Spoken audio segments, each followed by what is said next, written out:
എന്നാണല്ലോ വിളിക്കുന്നത്. ഇനിയിപ്പോ എന്തിനാണോ എന്തോ. അവള് പോയി എന്തെങ്കിലും പറഞ്ഞു കാണോ?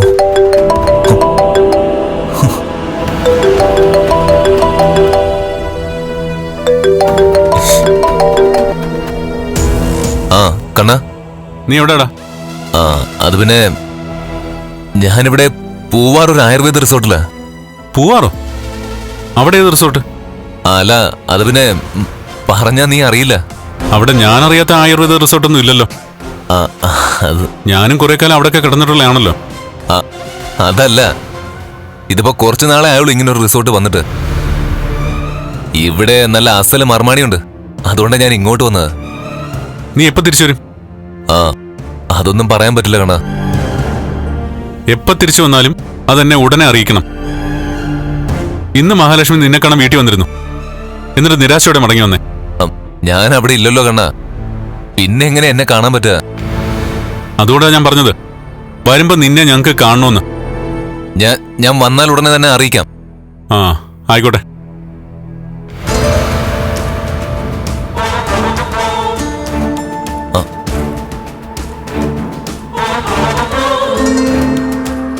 മേഘേട്ടൻ എന്തിനാ അവരെ കാണാൻ ഇങ്ങനെ ഭയപ്പെടുന്നത്?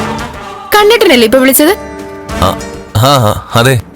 പിന്നെന്തിനാ കണ്ണേട്ടനോട് കള്ളം പറഞ്ഞത്? അതും മോളെ, മേഘേട്ടൻ ഇവിടെ ഉണ്ടെന്നങ്ങ് പറഞ്ഞ പോരായിരുന്നോ?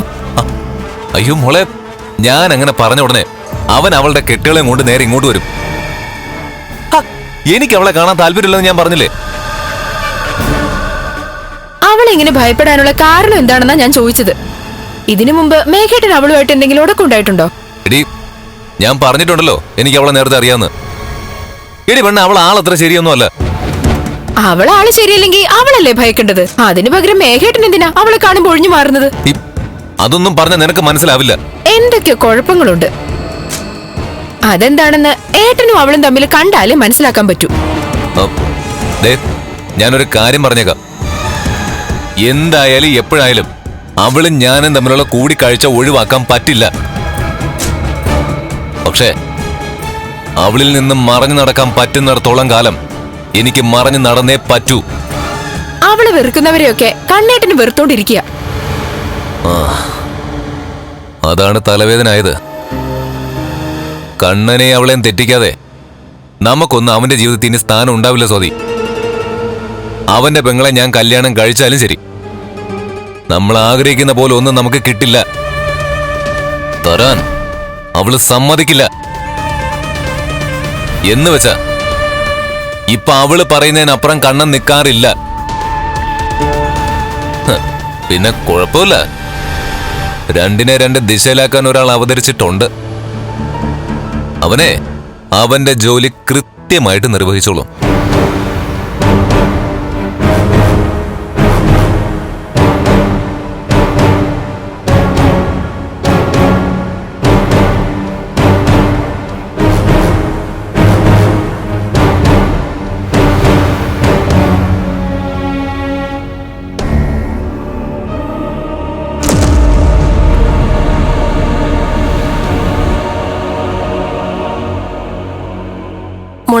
മോളിത് എങ്ങോട്ടായി പോന്നേ?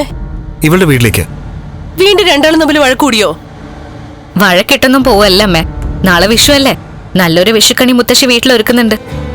ഓ, അപ്പോ ഇത്തവണത്തെ കണി അവിടെ ആയിരിക്കും അല്ലേ? അച്ഛൻ പുറപ്പെട്ടു കഴിഞ്ഞു എന്നെ വിളിക്കാൻ. ഇപ്പൊ എത്തും ഇങ്ങ്.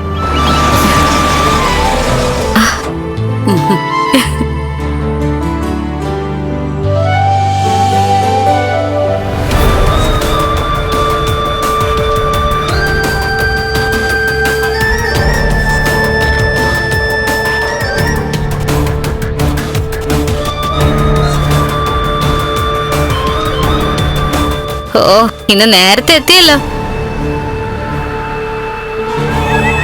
നിന്നെ കാണാതെ പോവാന്നാ ഞാൻ കരുതിയത്. നീ എങ്ങോട്ടാ പോന്നേ? ഇവിടെ രാവിലെ ഉറക്കം എഴുന്നേറ്റ കാഴ്ച കാണുന്ന നിന്നെയാ. നാളെ വിഷുവാ. നാളെയെങ്കിലും ആ കാഴ്ച ഒഴിവാക്കാനാ ഞാൻ എന്റെ വീട്ടിലേക്ക് പോകുന്നത്. വിഷുവിന്റെ അന്ന് വിഷുക്കണിയുമായി വരുന്ന എന്റെ ഭാര്യയെ കാണാനാ എനിക്കിഷ്ടം. ഹോ, ഇനി എന്ത് കണി കണ്ടാലും തന്റെ ഈ അവസ്ഥയ്ക്ക് മാറ്റം ഉണ്ടാവാൻ പോകുന്നില്ല. കുടുംബങ്ങളിൽ കൂട്ടുകൂടിയ 10 വർഷങ്ങൾ.